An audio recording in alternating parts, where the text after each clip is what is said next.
तो दोस्तों ये खबर जानकर आज आपको हमारे प्यारे देश भारत पर बहुत ही गर्व होगा। आपकी छाती गर्व से फूली नहीं समाएगी। क्यों?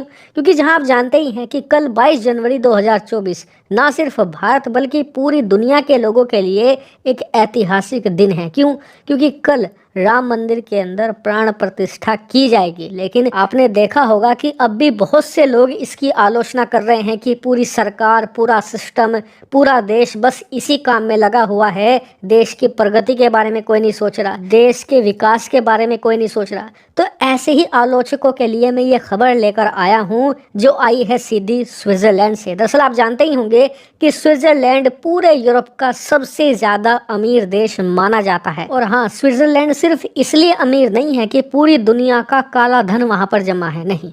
दरअसल स्विट्जरलैंड की जो इंडस्ट्री की क्वालिटी है वो अनमैचेबल है। खास करके जो इनका बैंकिंग सेक्टर है उसका तो मुकाबला ही करना संभव है। ऐसे में स्विट्जरलैंड भारत के लिए एक इम्पोर्टेंट देश है, क्योंकि स्विट्जरलैंड की जो कंपनियां हैं, स्विट्जरलैंड की जो इंडस्ट्री है ना, उनकी ये कैपेसिटी है कि वो भारत के अंदर हजारों नहीं लाखों की संख्या में नौकरियां क्रिएट कर सकते हैं। और उससे भी खास बात, स्विट्जरलैंड की कंपनियां ऐसी वैसी नौकरियां नहीं क्रिएट करती कि जैसे कि किसी फैक्ट्री में मजदूर की नौकरी, कहीं पर सिक्योरिटी गार्ड की नौकरी, नहीं। स्विट्जरलैंड की जो कंपनियां हैं वो जानी जाती हैं अपनी हाई क्वालिटी जॉब क्रिएशन के लिए। जैसे कि स्विट्जरलैंड के बैंक, इसके अलावा इन्वेस्टमेंट फर्म ये भारत के अंदर अपने दफ्तर खोल सकते हैं, जहां पर ये भारत में भारी मात्रा में एज अ बैंकर आपको हायर कर सकते हैं, एज ए इन्वेस्टमेंट बैंकर आपको हायर कर सकते हैं। इसके अलावा अन्य प्रकार की फाइनेंशियल असिस्टेंट के लिए भी ये आपको हायर कर सकते हैं, जिनकी नौकरियों की वैल्यू बहुत ही ज़्यादा हाई होती है। इसीलिए स्विट्जरलैंड को एक बहुत ही ज़्यादा क्रूशल कंट्री माना जाता है। और जिस देश में स्विट्जरलैंड फोकस करता है उस देश को सिर्फ एक फैक्ट्री नहीं, एक प्रॉपर इंडस्ट्री के तौर पर जाना जाता है। और आपको एक और खास बात बता दूं कि स्विट्जरलैंड और भारत में एक समानता भी है। कैसी? दरअसल स्विट्जरलैंड भले ही यूरोप में पड़ने वाला देश हो, लेकिन यूरोप से ये बहुत ज़्यादा अलग है। पिछले कई सौ सालों से तो इसने ना तो किसी युद्ध को लड़ा है, ना ही किसी युद्ध में भाग लिया है, ना ही किसी देश पर अटैक किया है, ना ही किसी देश को अपने ऊपर अटैक करने दिया है। और जियोपॉलिटिक्स के मामले में बिल्कुल भारत जैसा है, तटस्थ। उदाहरण के लिए प्रथम विश्व युद्ध में इनकी जर्मनी के साथ भी बनी रहती थी और यूके फ्रांस के साथ भी। दूसरे विश्व युद्ध में इनकी दोस्ती नाजी जर्मनी के साथ भी थी, अमेरिका के साथ भी। फिर कोल्ड वॉर में इनकी दोस्ती सोवियत यूनियन के साथ भी थी, अमेरिका के साथ भी। आज भी ये काफ़ी हद तक तटस्थ हैं। ये किसी का भी खुलकर पक्ष नहीं लेते, सबके साथ बनाकर रखते हैं, जैसे कि भारत।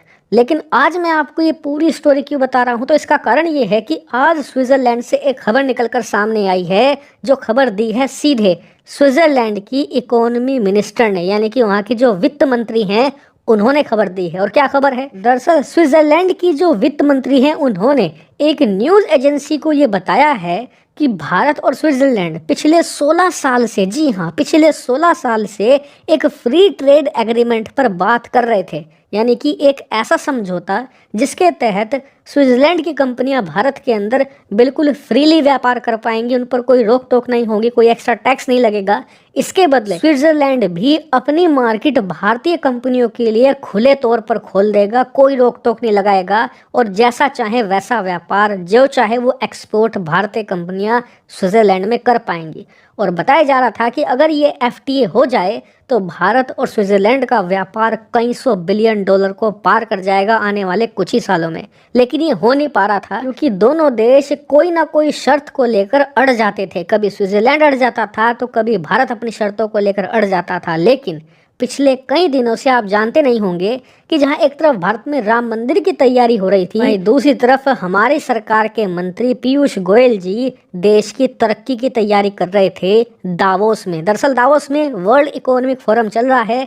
इसी दौरान दोनों देशों के मंत्री मिले और आखिरकार 16 सालों का जो गतिरोध था वो टूट गया है। और स्विट्जरलैंड की वित्त मंत्री ने खुद ये बयान दिया है कि आने वाले कुछ ही हफ्तों में मैं भारत ट्रैवल करूंगी और वहां पर दोनों देशों के बीच में ये संधि साइन कर दी जाएगी, जिसके बाद दोनों देश FTA को लागू कर देंगे। यानी जो लोग आलोचना कर रहे थे पिछले कुछ दिनों से कि हम तरक्की नहीं कर रहे, हम डेवलपमेंट पर ध्यान नहीं दे रहे, तो शायद उनकी आलोचना अब बंद हो जानी चाहिए। और आने वाले समय में ऐसे ऐसे ही FTA की खबर आपको यूरोप और UK से भी देखने को मिलेगी, सारी आपको यहीं मिलेगी। इसीलिए चैनल को सब्सक्राइब कर लेना। फिलहाल इस वीडियो में इतना ही। Thank you very much for watching.